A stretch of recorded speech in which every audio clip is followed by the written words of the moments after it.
Mm. And then eventually I got to basketball, and I'm like, all right, listen, I can rebound a little bit. I can't jump. I don't have a jump shot, and I sure as hell can't dribble. I'm going to have to give this up at 16. So I focused on football and baseball. Yeah. All the way through until basically up until my senior year, I played both. Okay. In terms of how things kind of got started in terms of like the recruiting. You know what? We're going to get to that. I got a couple questions for you, though, about you coming up in the high school. Like, now, number one, have you always been a catcher on that baseball field? Was that your first love? I started about 7 behind the plate. Okay. Obviously, being one of the most athletic kids, catcher, shortstop, pitcher. Yeah. I did basically, I pitched. I basically caught for the most part. Okay. From like 13, 14, 15 on. Okay. Gotcha. Now, even at that age, young age, did you always know you were going to the big leagues? Like, was that a dream early on, or did it have to click for you at a certain age?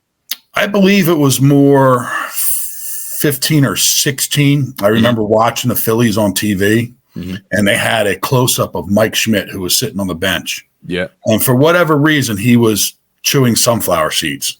Yeah. And he was spitting the sunflower seeds out of his mouth. And I can remember seeing that and going, I want to do that. Yeah. That's cool. I'm like, sunflower seeds, just that. That was it. Spitting sunflower seeds out. Mike Schmidt, I'm going, all right, that's kind of what I wanted to do. There you go. And, so I knew at that point, like, all right, I had to give up sports because I had to focus. I love playing football.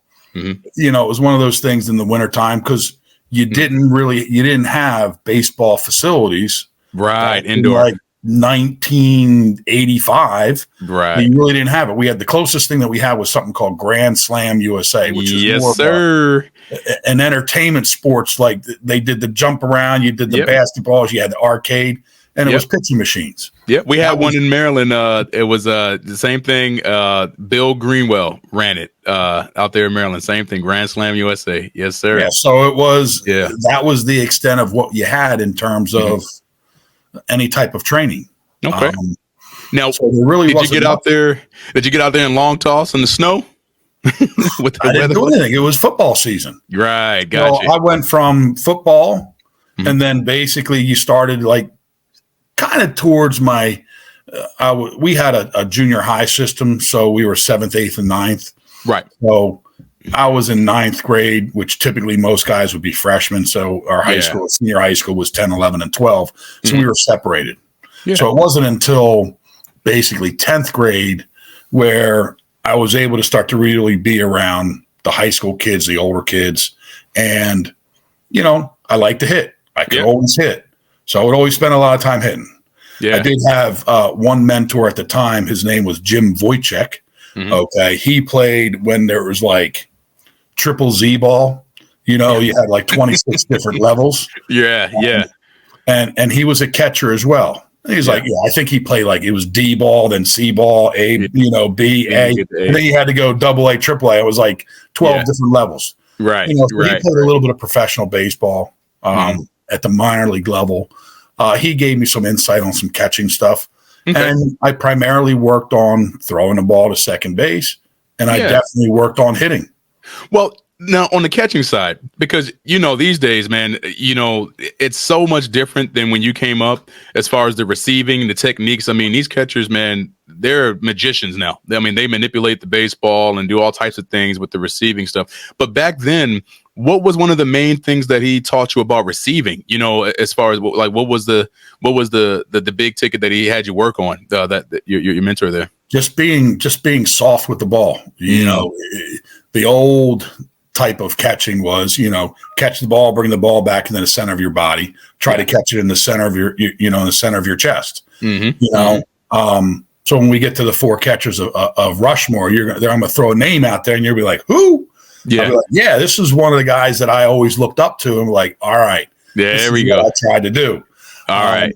But as a high school player, like, I didn't know. Yeah. I didn't block the ball. I was able, because I played shortstop, I was able to pick the ball in the dirt. Like it was nothing. You had good hands. You're also playing in the Northeast, where I think the hardest fastball that I saw at some point was like 83 or 84 miles an hour. Yeah. You didn't have guys that were throwing 96, 97. Yep. Being nasty, I go, all right, this is like fielding a ground ball. I was able to pick the ball. Yes. So yes, sir. That was one of the things that was a drawback for me because I didn't block the ball early. Yeah. I never learned on how to block the ball. Yeah. I just picked. So now you mentioned, you did decent as far as throwing guys out. Did you have a cannon? Like, was that one of your attributes that, you had a strong arm and you were able I had a very strong arm. Yeah. And I just went hunting with a guy that was on our rival school. Mm-hmm. Okay. And we talk about it all the time. There's two guys that we went with. And back in my senior year, stupid things that you do, right? I had the sticky letters and I spelled it out and said, try me on the side of my finger. Oh, right. Try me. Dude, and that's a t-shirt. We got to make a t-shirt. Try me. That is it. And they all bring it up. They're like, I remember when you had try me on the side of your shin guards. And every time we would try to go, you would throw us out by 15 feet. Oh, and I'm like, that might be the biggest flex I've ever heard in my life. As a senior, that's big time. Like, I wore number 14. 14 was my number until I got to my senior year. Then they got new uniforms. Yeah. Same uniform, same everything, but they went from like numbers 15 to higher. Yeah. So I had to get 28 because it was a multiple of 14. Sure. So on my spikes, I had 14x2. Okay. So it would equal 28. Yeah. But I had something there with 14. Oh, they used to rib me all the time. I go, well, you can rib me all you want. I just threw you out again. Yep. So, there you go. You got to get the stare down afterwards. After you throw them out, you got to get a stare down. I kind of remember, and the worst part about it was I was dating a girl, who was from the rival school. Yeah. So I was kind of friends with the guys because I was dating her. Right. Unfortunately, fortunately, I should say, she lives in Corpus Christi now. Really? Yeah. That's where I'm at. You know that, right? You do know. No, I don't know you're in Corpus Christi. I'm in Corpus Christi right now. That's where I'm at. Yeah, she supposedly is getting divorced, I think. Really now, and supposed to be moving back to this area. Okay. Yeah. Corpus Christi. Wow. Yeah. Wow. Now with the throwing, I don't know, like then did they rate like pop times? You know how, they'll rate the pop time and they'll say, hey, you get below, a sub 2.0. You start 2.0 was always the mark. Okay. 2.0 was the mark. Yep. Gotcha. In terms of what I threw, I really don't know. I can kind of give you an idea like later on of what I was, but when all the metrics and stuff, when the whole recruiting stuff came along, right, and how it all started, because I had no idea how good I was or whatever it was. So we played high school baseball, and then in our area was Legion baseball. Yep. So I did that. So the high school coach also coached Legion. Right. I got a call in my junior year, from a guy from Bergen County, New York. His name was Steve Bort. Yep. Okay. He was with the Bergen County All-Stars. He called me, New York accent. Hey, my name's Steve Bort. I want you to come play for me. It's an all-star team. We're going to go to the Cabo World Series out in Euclid, Ohio. I'm like, who are you? Like, what are you talking about? What's Cabo World Series?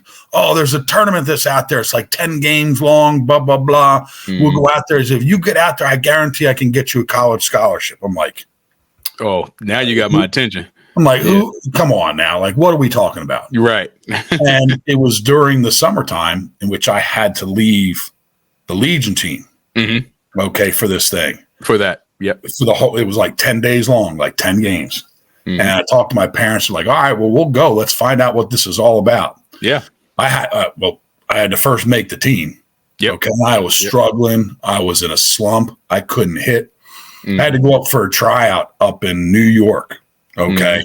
I think it was Abraham Lincoln High School or John F. Kennedy High School, something like that. And I'm getting these guys and being up there in the Bronx in that area, there's a lot of Latin ball players, Latin kids. Manny Ramirez, all them guys. And, you're getting out there and you're like, okay, well, who's this guy? And it was some crazy stuff. So they're showing up in shorts, okay, for a tryout, and then they're going to go take ground balls and they're going to do stuff.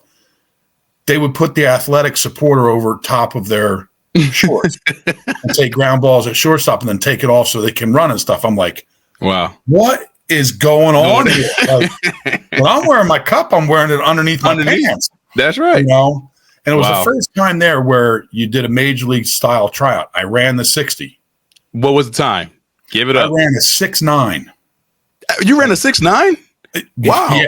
Well, I graduated high school at 190 pounds. Well, okay. I was getting ready to ask what gives because, man, that's good.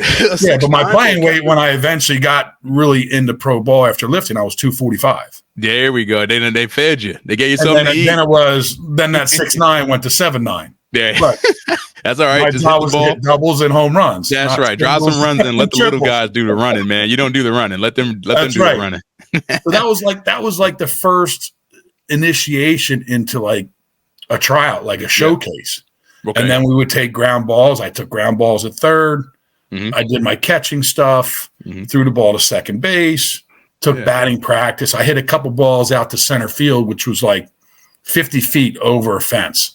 And they were all just like, what? Yeah, that's different. Who was that? Yeah. I mean, you sneak a couple out the left field because you turn on something. Okay. Yeah. But you start going dead center and oppo. Well, now we're different. That's a little different. I was a dead pull hitter, but I remember I hit a ball to center field and everyone was just like, oh, wow. That's where the big boys play. I'm like, what? I'm like, I do this all the time. Like, yeah. I think my senior year in high school, I think I hit 22 home runs. Whoa. Yeah. So, okay. Yeah. So, and our field didn't even have a fence in left field. Okay. So, okay. Well, you ran a 6'9", so I mean that ain't gonna be no problem. Even if it don't have a fence, right? Yeah. But they used to play me all the way down. So we played on the back side of our football field. Okay. And that was the practice football field with no fence in left field. They would go play all the way down by the goalposts at the other end of the stadium, which is 375 feet to left field. And they would sit there. If I hit one in the air, they would just catch it. Right. Right. Yeah. You get it wasn't until my senior year where they put a fence up basically from center field to left field. And numbers went crazy, man. Yeah. So I'm like, okay. So now I can get a couple more home runs now. So, okay. So, hey, we're hitting home runs now. You got the strong arm. How's it working as far like, were you ever recruited to go to college or was it just pro for the draft? I mean, what does that look like? That's where everything started. So the first true tournament, was when I went to this Cabo World Series. So I played for this team. We had, of the 16 kids, I think 14 of us got drafted. Oh, wow. So it was unbelievable. We had guys like A-Rod's played for the team, I believe. Jeffrey Hammonds played for the team. Yes, sir. There's a lot of guys. We had guys that came from all over. South Carolina, I remember Dino Filzo. This kid was the fastest kid I've ever seen run. Okay. Wow. And some of these other guys, Silvio Sensali, who pitched with the Phillies organization, like we all got drafted, whether it was in high school or even afterwards after college. So I went out and I played third base. They had two other catchers. I played third base. I think I hit like 575. I was the MVP of the tournament. Yeah. And our best hitter of the tournament. Then somebody else got, somebody else who was a catcher from somewhere out there who I believe went to Mississippi State or somewhere else, ended up, getting like the MVP of the tournament or something. Like that. So when it was all said and done, I think I hit like 5 or 6 home runs, a whole bunch of RBIs and stuff. In 10 games? Yeah. Oh man, you're on cloud 9. I mean, so you're just ripping. But I was playing baseball. I had no idea what was going on. I just played. I didn't know who was there. Were there scouts there? We didn't know anything about it. That's probably the best thing. You were able to relax and just play baseball instead of putting pressure on yourself trying to do too much. Yeah, I was oblivious as to who was out there. Right. It wasn't until my senior year of high school when it started. And then we started getting phone calls and the coaches are, Doc Kennedy's going, hey, we have, this guy's coming. Eventually what happened was the recruitment process started to happen. And it wasn't until my junior year when all this stuff happened? It probably was because that's when the recruiting started to happen. Then it was ODU's calling, Virginia's calling, smaller schools, Kutztown, some of the schools around here. And then it became, Texas A&M. Yes, and then it's like, ooh, Texas A&M, what do we got? Yeah. Trip down to, College Station. Yep. Went down there, went to the Dixie Chicken, met a guy by the name of Trey Witt, who I eventually faced with the Mariners organization. Okay. Talked about the Dixie Chicken being out because he was like my mentor. He was the one that was like walking me around town. Okay. Gotcha. That's out in College Station. That's out in College Station. Okay. Yep. Gotcha. Yeah, I know they were probably going after you pretty hard. And that's amazing how one tournament and you light it up. See, that's the thing. So a lot of people think that you just go to all these tournaments, you don't have to perform, you just show up and something happens. It's like, no, you actually gotta you gotta play. You gotta give them something to look at, right? You gotta show them that you can do something. So but that's an important point that you made as far as not knowing what was going on and you were just free to play. I know my first year playing in the Atlantic League, Stephen Drew was on our team. This is right when they were starting to do that whole deal where they could hold out before the next year of the draft come up. And so they would just go play independent ball and wait for, them to get the money. So I believe, didn't Veritech do the same thing? I don't know about Veritech. I know his brother. I know JD did the same thing. Okay, it was JD. And we had Jared Weaver also on that squad. And they ended up getting signed right before that next year's draft. But one thing he told me, we were in the Atlantic League. What'd you say?